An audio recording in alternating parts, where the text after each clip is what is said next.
پیشے نظر جمال ایک آل نبی کا ہے، آمد سے ہو گئی ہے تجلی کی بارشیں، چہرہ ہی لگ رہا ہے کسی جنتی کا ہے۔ آمد سے ہو گئی ہے تجلی کی بارشیں، چہرہ ہی لگ رہا ہے کسی جنتی کا ہے۔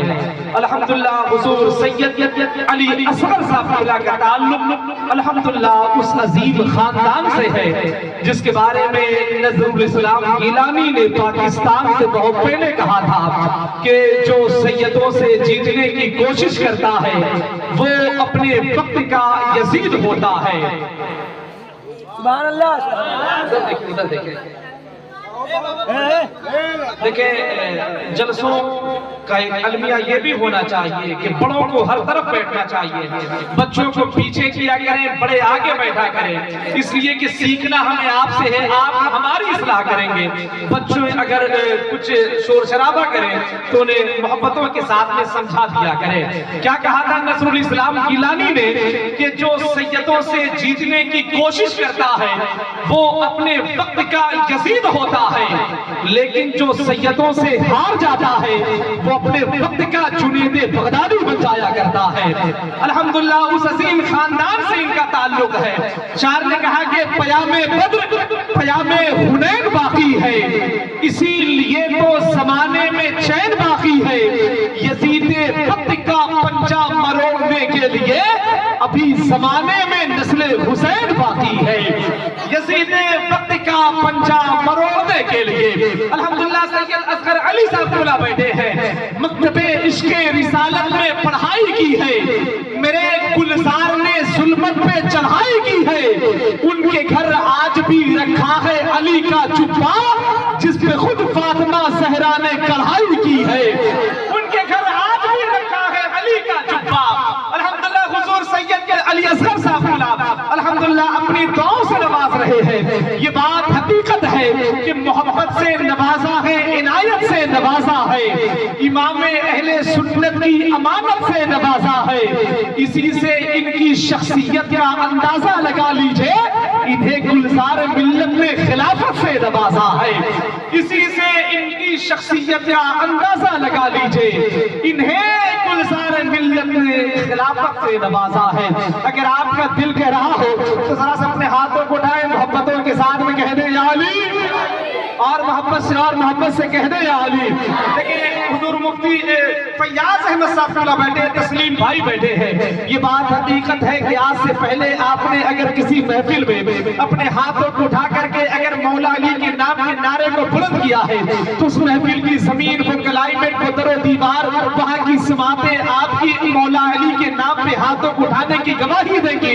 لیکن آج کے اگر اس امام گنج میں ہونے والی امام الانبیاء کانفرنس میں اگر آپ نے اپنے ہاتھوں کو اٹھا کر مولا علی کے نام کو پکارا تو میدان محشر میں کوئی گواہی دے نہ دے، مولا علی کا بیٹا خود آپ کی گواہی دے گا۔ اور یہ بات حقیقت ہے کہ اگر کوئی کسی کے نام پہ اپنے ہاتھوں کو اٹھاتا ہے، اگر کوئی کسی پیر، کسی امام، کسی خطیب، کسی ناظم، کسی شاعر کے نام پہ اپنے ہاتھوں کو اٹھاتا ہے تو اس پیر کے نام پہ ہاتھوں کو اٹھانے کی سنت اس کے مریدوں کی ہے، لیکن پورے روئے زمین پر صرف ایک ذات ہے مولا کائنات کی جس کے نام پہ خود میرے آقا نے اپنے ہاتھوں کو اٹھایا ہے۔ خدیر خم میں میرے آقا نے حضرت علی کے ہاتھ میں ہاتھ ڈال کر کے بلند کر کے فرمایا تھا من کنت مولا فحاصل علی المولا، یعنی میں جس کا مولا علی اس کا مولا۔ تو ذرا ہاتھوں کو اٹھائیں، محبتوں کے ساتھ میں کہہ دیں یا علی۔ ذرا سب لوگ اپنے ہاتھوں کو اٹھائیں۔ حضرت امام جعفر صادق فرماتے ہیں کہ جس زمین، جس گلی، جس گھر، جس گارڈن، جس کیمپس، جس محلہ میں میرے جد امجد مولائے کائنات کا ذکر ہو جاتا ہے 40 دن کے لیے اس زمین سے بلاؤں کو اٹھا دیا جاتا ہے۔ اور قسم خدا کی اگر آپ نے حضرت علی کے نام پہ اپنے ہاتھوں کو اٹھا کر کے بولا تو آپ کے ہاتھ کی طاقت کم نہیں ہوگی بلکہ اللہ آپ کے ہاتھ کی طاقت کو اور بڑھا دے گا۔ شاعر نے کہا کہ شکستہ ہاتھ پیروں میں بھی طاقت آ ہی جاتی ہے، علی کا نام لیتا ہوں تو ہمت آ ہی جاتی ہے، اور علی کی جنگ کو میں نے قیامت کہہ دیا تو کیا، علی جس جنگ میں آئے قیامت آ ہی جاتی ہے۔ ہاتھوں کو اٹھائے لہرا کے کہہ دیں یا علی، اور محبت سے کہہ دیں یا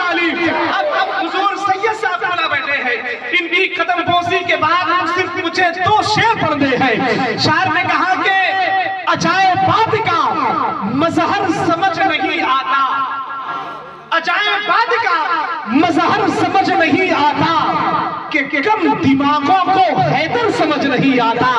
عجائبات کا مظہر سمجھ نہیں آتا. اب آنے والا شعر آپ سمجھے تب بولیے گا. شاعر نے کہا عجائبات کا مظہر سمجھ نہیں آتا کہ کم دماغوں کو حیدر سمجھ نہیں آتا. کسی بزرگ کی صحبت سے فیض حاصل کر علی کتابوں کو پڑھ کر سمجھ نہیں آتا. کسی بزرگ کی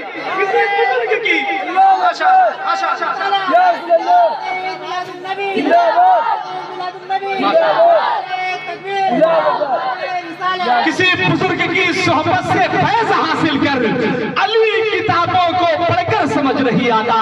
الحمدللہ یہ وہ گھرانہ ہے کہ شاعر نے کہا کہ لجپال گھرانہ ہے, نگینوں کی لڑی ہے, اس گھر کی غلامی بھی حکومت سے بڑی ہے.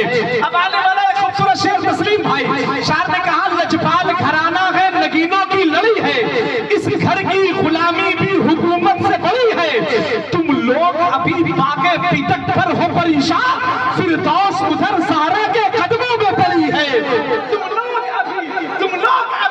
تم لوگ ابھی باغے پیتک پر ہو پریشان, فردوس ادھر سہارا کے قدموں میں پڑی ہے.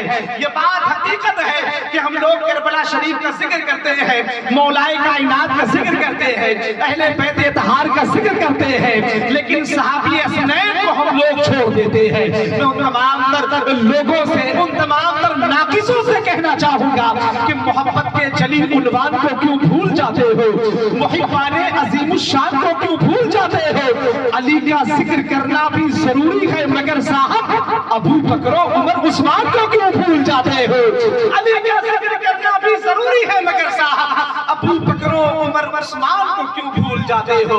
اگر اجازت دے تو ایک شعر پڑھ دیا جائے, ذرا محبتوں کے ساتھ میں کہتے ہیں سبحان اللہ, اور محبت سے بول دیں سبحان اللہ. مفتی صاحب قبلہ بیٹھے سید علی اصغر میں منبر رسول پہ ہو, اور میں نے ابھی شعر کو زیادہ کہیں پڑھا نہیں, صرف ابھی کچھ دن پہلے میں نے اشرفیہ اعظم گڑھ کے قریب فتو پٹی میں نے اس شعر کو پڑھا ہے. شاعر نے کہا کہ دشمنے دی شہ ابرار تلک نہ پہنچے, دشمنے دی شہ ابرار تلک نہ پہنچے, یعنی شیخین کے دلدار تلک نہ پہنچے. آنے والا ایک خوبصورت شعر اور تمام تر دنیا رافضیت کے چہرے پہ ایک تماچا. شاعر نے کہا کہ دشمنے دی شہ ابرار تلک نہ پہنچے, یعنی شیخین کے دلدار تلک نہ پہنچے, اس لیے ساتھ سلائے ہیں نبی دونوں کو, یہ منافق میرے دربار تلک نہ پہنچے. اس لیے ساتھ سلائے ہیں نبی دونوں کو, یہ منافق میرے دربار تلک نہ پہنچے. اس لیے تو پیر نصیر الدین نصیر نے بہت پہلے کہا تھا کہ نام سنتے ہی ابو بکر و عمر کا مجھ سے تو بگڑتا ہے وہ پہلو میں سلائے ہوئے ہیں. لجپال گھرانہ ہے, نگینوں کی لڑی ہے, اس گھر کی غلامی بھی حکومت سے بڑی ہے. تم لوگ ابھی باغے فیتک پر ہو پریشان, فردوس ادھر زہرا کے قدموں میں پڑی ہے.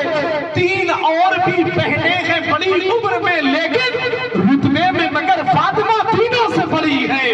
تین اور بھی بہنیں ہیں, تین اور بھی بہنیں ہیں, تین اور بھی بہنیں ہیں بڑی عمر میں, لیکن رتبے میں مگر فاطمہ تینوں سے بڑی ہے. رتبے میں مگر فاطمہ تینوں سے بڑی ہے.